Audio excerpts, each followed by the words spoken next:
On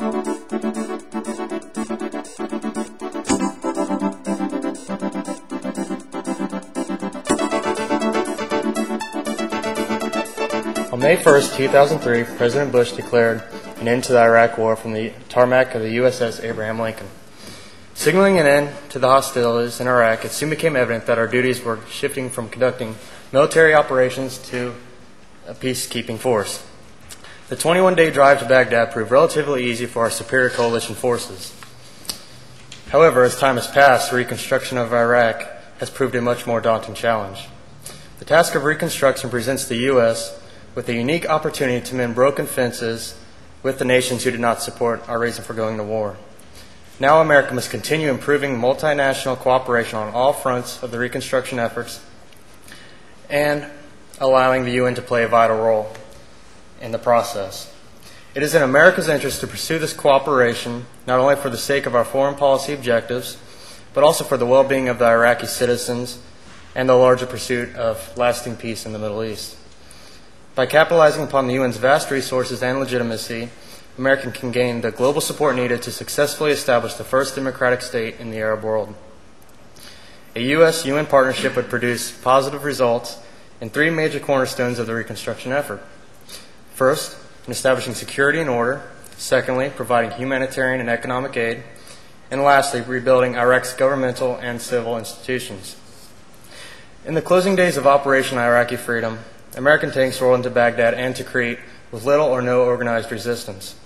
Although American forces continued to engage pockets of resistance in the Sunni Triangle, it became apparent that the end of the Iraq regime was near. In the absence of order previously imposed by the Ba'athist regime, lawlessness prevailed. Iraqi citizens, once under the cruel dictatorship of Saddam Hussein, now found themselves completely free to do as they chose. In the first days after the war's conclusion, looting and violence escalated. Furthermore, criminals freed in the weeks leading up to the war now freely roam the alleyways and the streets of Baghdad. After the liberation of Baghdad, crime and looting also skyrocketed, and the majority of businesses closed in the early afternoon, despite later curfews. Soon it became apparent the coalition forces were not prepared for the new roles they had to assume. They had to rapidly begin a transformation from a military stance to a peacekeeping stance. In the following months, signs of progress were sprouting everywhere. Now one can find most businesses are staying open until the late evening in the business districts of Baghdad. Order is also being restored throughout the country as more Iraqi policemen are being trained to take control of patrolling duties. Still, much work is left to be done. The Bush administration's attempt to gain UN approval ultimately failed, which for many called into question the actual relevancy of the United Nations. However, I believe that the United Nations is still relevant and can play an important role in the security efforts. The UN has had a successful track record of peacekeeping missions when major nations are involved.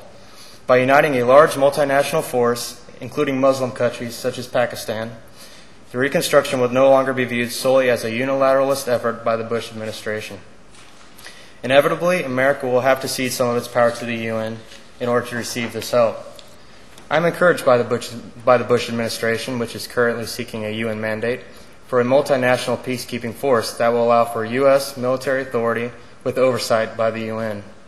We must continue to foster international support for our efforts, but we cannot burn our bridges with a devil-may-care unilateralist attitude.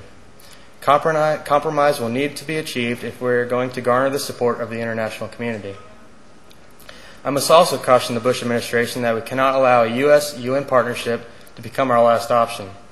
If violence and turmoil were to increase and signs of progress begin to evaporate, the Bush administration may find it increasingly difficult to receive the troops and aid from other UN member states. It could be argued that the UN has the greatest expertise in providing humanitarian assistance.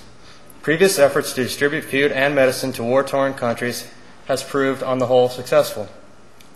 Bosnia, Macedonia, Kosovo, Chechnya, and many other countries have benefited from the assistance of the UN.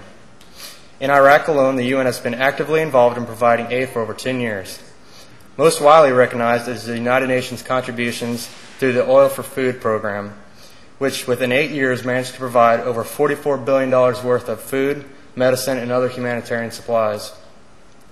It is also positive to note that the infrastructure and networks of workers have remained largely intact, allowing the continuation of the Oil for Food program until it is deemed no longer necessary. In May 2003, the United Nations Security Council passed Resolution 556, which acknowledged that the UN would need to play a prominent role in providing humanitarian assistance and economic aid to Iraq. Under the umbrella of the UN, many third parties can also provide humanitarian assistance to the people of Iraq. Therefore, it will be crucial in the coming months ahead that the U.S. coordinates all efforts with the UN for the eventual goal of creating a centralized system for providing humanitarian assistance. The Bush administration has also recognized the need for the United Nations involvement in the humanitarian capacity. As a result, the Coalition Provisional Authority has increased cooperation with the UN on many fronts.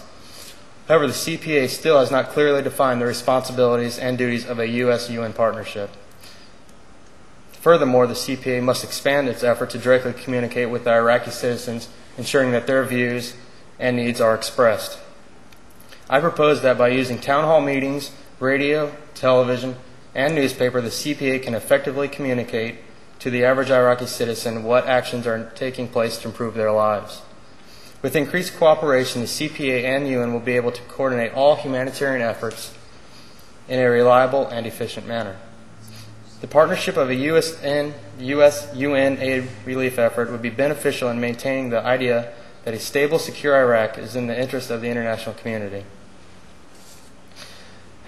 I believe that the hardest effort will arise in establishing a democratic Iraq in the next few years.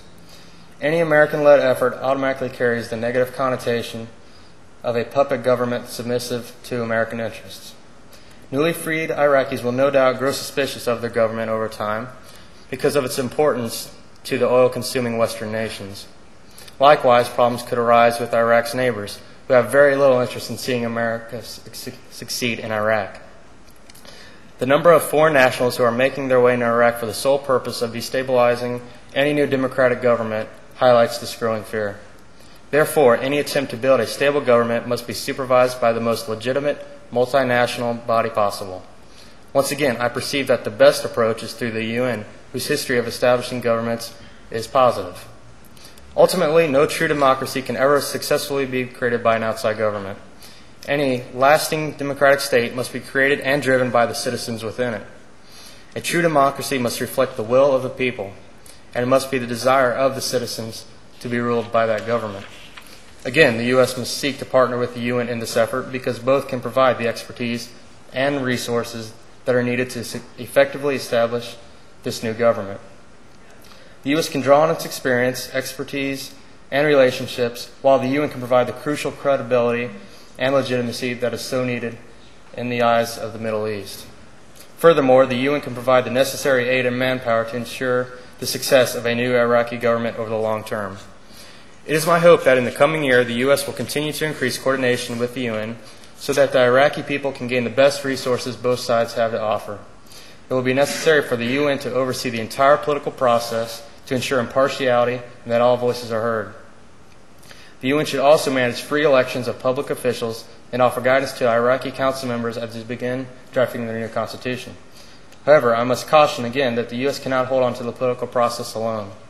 In a worst-case scenario, the U.S.-sponsored government could ultimately prove inept, which, at that point, it would be much harder to change hands to a UN-sponsored government. I fear that we only will have one chance to establish a stable democracy in Iraq. No democracy has ever succeeded in the Middle East when created under foreign influence. The Iraqi citizens must desire democracy, and the U.S. and the UN must work together to oversee and nurture this delicate process. Ultimately, if America is to succeed in Iraq, it will need to continue actively coordinating with the United Nations on many levels of the reconstruction effort. We are currently on the right track as many nations are beginning to send manpower and resources to Iraq. Countries including Poland, Spain, Italy, Norway, Portugal, Lithuania, have all promised to send assistance to the region. Also, Germany, a staunch opponent of the war, has also offered to train the new Iraqi police force.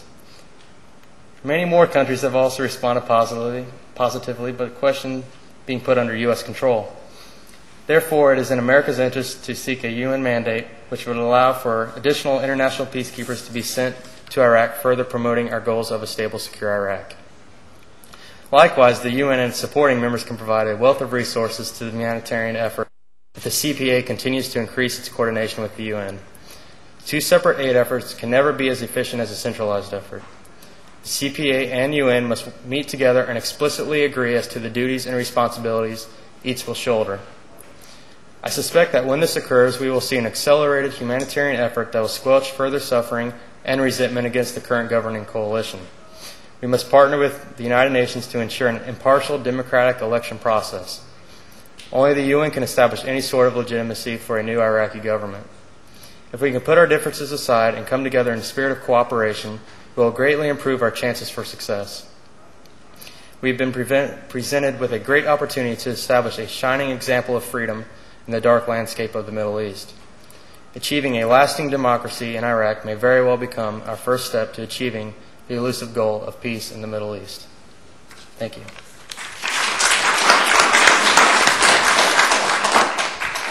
My speech is going to be a little more idealistic than some of the things we've heard today, and it might be just because I'm a student and I don't have as much experience in the world. But I think that it's important to look at the positive sides of the United Nations, so that's what I'm going to do today. Imagine for a moment what the world would be like without the United Nations. There would be no comprehensive forum for countries to express ideas and concerns to the whole international community. There would be no means for countries to address universal issues such as war, famine, and human rights violations. There would be no way to hold countries responsible for their actions. While the UN does not have legal authority to enforce its resolutions outside of the Security Council, the mere act of passing a resolution in the General Assembly brings legitimacy in the form of moral authority. The unified body of the General Assembly makes countries more inclined to at least attempt to fulfill their commitments. Without the United Nations, these promises made to abide by important resolutions would cease to exist. What issues does the United Nations address that makes it so important? Human rights, development, democracy, peace, and security. Does this sound familiar? The United States has had the same issues at the front of its domestic and foreign policy agenda for 200 years. With this in mind, I contend that the United Nations is a critical extension of American foreign policy.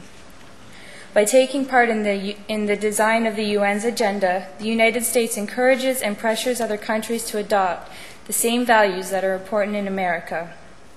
In his speech to the General Assembly on September 23rd, President Bush said, "While some of the sovereign nations disagree with America's actions, there was and remains unity on the fundamental principles and objectives of the United Nations." I believe that is these principles and objectives that makes the United Nations an important building block of American foreign policy.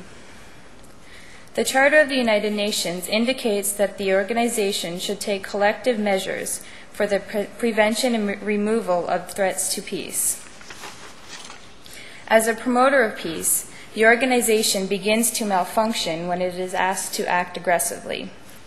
This weakness is the area in which we would consider it a stumbling block to American foreign policy. Yet this should not become reason to reject the United Nations. We must give the UN credit. It has executed successful peacekeeping missions. It has negotiated important disarmament treaties. It has implemented sanctions to deter objectionable actions by member countries. It has undertaken difficult projects such as peace in the Middle East and the war on terror. However, the place I believe the organization has the ability to be most successful is in the cultivation of ideas. The United Nations has traditionally been more effective in doing humanitarian work, but this is equally as important as is resolving international conflicts. It is through freedom, democracy, and human rights protections that stability becomes manifest. And as stability is established, the number of conflicts decreases. Peaceful by nature, it must reject war or risk losing its hard-earned credibility. It is critical that the organization remains its reputation of peace because that is precisely what makes it so effective. After all, if the United Nations did not have credibility in the international community, how could it influence countries to support its principles? America must continue to use the United Nations because after 50 years, it still pursues the goals that are important to Americans and to America's national interest. The UN assists with development, helps build democracies, and promotes human rights. In times where America is torn between solving global problems and looking out for its best interest, the United Nations continues to keep the interest of the world in mind. It is a way for Americans to be sure that the most important issues are being addressed, even when Americans don't have the time or inclination to address them. This makes the UN very important to American foreign policy. For example, the United States has had a severe interest in exporting democracy throughout the world. While it has done so unilaterally to a degree, it can't compete with the United Nations' exemplary record of instituting democratic practices. The UN has assisted nearly 80 countries to consolidate the democratic process. It helps countries build and strengthen well-functioning, accountable processes and institutions. It supports democratic governance by strengthening parliamentary procedures, upgrading the judicial system, and helping fight corruption. In 1993, it organized elections in Cambodia. It has also sent impartial observers to ensure free and fair elections in many countries. The United Nations Declaration of Human Rights states, "Periodic and genuine elections shall be universal." Since 1989, the UN has received 140 requests for electoral assistance from member states. This assistance would not be an option without the United Nations. While America believes democratic governance is most desirable, it could never have the means to support democratic elections and processes in the way that the UN can. We should also look to human rights. The International Bill of Human Rights was created in 1948. This document is guided by the principle that all human beings are born free and equal in dignity and rights, and it affirms that everyone has the right to life, liberty, and security of person. Sound familiar? The founding documents of the United Nations and the founding documents of America stem from the same root. The American public strongly supports the promotion and protection of human rights. Polling data shows that an overwhelming majority of people believe protecting human rights should be a high foreign policy priority. Majorities feel that promoting human rights serves U.S. interest and that denying human rights leads to political instability. Yet polling data also indicates that the American public is not exceptionally willing to provide the funding or manpower necessary to pursue this priority. Instead, people believe the UN should play the lead role. First, consider all that the UN does to build awareness about the worst forms of human rights abuses and all the support it offers to the process of elimination. Then consider what things may be like if the UN were not paying such close attention. That Libya is currently playing a leadership role on the Human Rights Commission does not discredit the entire foundation of human rights within the United Nations. Finally, we should look at the assistance the UN provides in terms of development. The UN's track record in promoting development is second to none. The UNDP has more than 130 offices around the world. The activities it engages in for development are related to assisting refugees, the poor and the hungry, promoting child survival, women's equality, and environmental protection. The UN is also active in efforts aimed at opening global markets to developing countries. It is also a major source of technical and financial assistance to underdeveloped countries. While development is considered desirable to most Americans, again, few are willing to commit the resources it takes to develop countries around the world. Even if more were willing, there just isn't a budget big enough to accommodate these needs. But in the United Nations, each member contributes to the pot. In turn, these countries that need the assistance are able to receive it. If the United States were willing and able to fund all the world's development projects, it would most likely be criticized for intervening and be considered an imperialist. However, through the United Nations, the U.S. can make its financial and logistical contributions and be satisfied that the issues surrounding development are being addressed.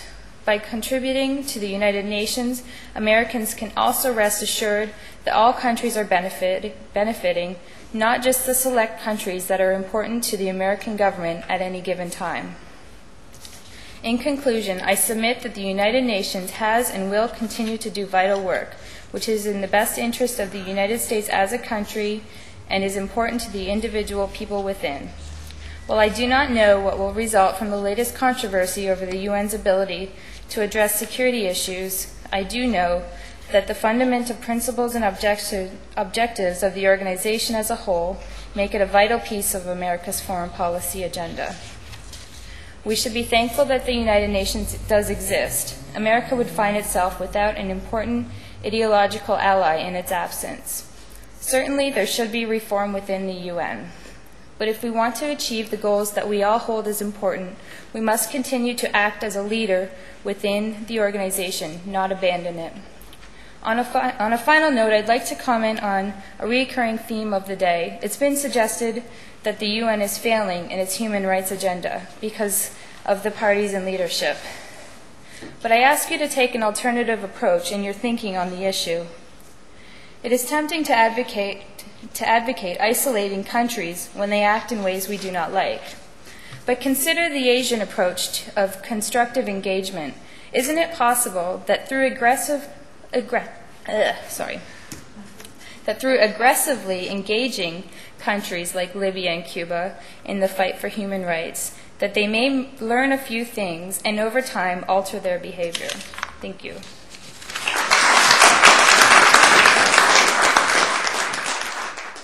As an active member of the organization at UCF called Campus Peace Action, and as someone holding an officer position in UCF's Progressive Council, I have some fairly strong opinions on American foreign policy, particularly our policy as of late concerning Iraq and our dealings with the United Nations. The United States has created a relationship of discord with the United Nations that is not only detrimental in the short term in terms of negative public opinion and refusal of financial assistance and troops to Iraq, a nation now in dire need of aid, but may have serious consequences for the entire international community in the long run. We live in a world of interdependency, and international communication has become increasingly crucial for the continuing of relationships among the nations of the world. The United Nations is an already existing organization that has the potential to maintain stability of nations and even circumvent conflict between nations through the use of non-coercive means. In many cases, the United Nations has already proved its value to the international community. Its many peacekeeping missions, such as those conducted in East Timor, El Salvador, and Cambodia, to name a few, along with its international conferences that attract thousands of prime ministers, heads of state, leaders of prominent international organizations, among others, to discuss pressing issues that draw the attention of the public to those issues, stand as evidence of that. With all of its successes, however, what it still needs is the continuing support, respect, and dedication of its member nations and the peoples of those respective nations. The United States needs to start viewing the UN in terms of the potential it has for maintaining positive diplomatic relations with the nations of the world and for creating peace and compromise in areas of upheaval. It is with patience, respect, communication, and compromise that the United States should regard the United Nations. The United Nations should be viewed as a building block for American foreign policy. In recent events, however, it appears as though the United States has tried to bend the United Nations to their will, using it as a means to an end. When that failed, however, the United States didn't seem to have too many qualms about bypassing the United Nations altogether and moving into Iraq preemptively. An article in the New York Times dated September 23rd described the current relationship the U.S. has with the UN as, quote, one of mutual suspicion and frustration, punctuated by tactical alliances as Mr. Bush picks and chooses when to work with the United Nations and when to walk away, end quote. Richard Hayes, who left the top policy planning job at the State Department this summer, concurred, saying, quote, this administration is willing to bypass the UN when it feels frustrated. You are not seeing an unconditional commitment to the UN, but also not undying hostility, end quote. The United Nations, however, in my opinion, has extreme potential for bettering the future of our world. It is the ultimate diplomatic tool in the international arena, and if used properly and with respect, could positively affect the people of many nations. The Charter of the United Nations clearly states its objectives, including, even in just the preamble, words such as, quote, "save from the scourge of war," end quote, dignity and worth of the human person, justice and respect, and practice tolerance. These statements show a commitment to non-destructive, non-violent means of preventing war and atrocity. Indeed, since its conception, the United Nations has done well in upholding many of these ideals, utilizing tactics such as non-coercive incentives to maintain stability in nations on the brink or in the midst of violence and political upheaval. From 1999 to 2002, the United Nations mission in East Timor, UNAMET, worked to maintain order, register voters, and ease the transition toward independence there. At the beginning of 2002, East Timor had a popularly elected president, a constitution, and a constituent assembly that would soon become the first parliament of this newly independent state. From July 1991 to April 1995, the United Nations worked to maintain stability and peace in El Salvador. An agency called UNISOL was formed, which during its time in El Salvador helped it to successfully hold an election for president and continue to ensure that the points of the peace agreements were being carried out. There are many more examples available from all areas of the world where the UN stepped in and mediated talks between conflicting groups in order to bring peace to the people of those areas. Naturally, however, these incentives and other useful tactics have their limitations. History has shown that the UN cannot always put a halt to the crises in other nations. The successes that have been made since 1945 and the start of the UN, however, are substantial and speak for themselves of the potential of the United Nations. In addition, the world today has seemingly grown increasingly smaller. We live in a time of globalization today where interdependency has reached a new level. World markets, multinational corporations, speedy travel, the internet all create a world in which the actions in one nation may in many cases directly affect the lives of those in other nations. An international body, therefore, that brings together diplomats from over 200 nations around the world to discuss pertinent issues and try and work out potential conflicts is amazingly important, almost crucial, to our future as humans. Nations are no longer isolated in the same ways they were in the past, and we must begin to view ourselves as members of an international community and not just as Americans. This is not to say that national sovereignty is an idea of the past. Indeed, a main objective of the UN is to uphold the territorial integrity and political independence of any state. However, in a case such as the current one with Iraq, the United States and the international community cannot afford to think in terms of us versus them, or to act unilaterally in a situation that will ultimately affect many other nations besides our own and that of Iraqis. The age of the superpower is seemingly coming to a halt. The prominence of interdependence has overtaken the importance of one nation leading the world.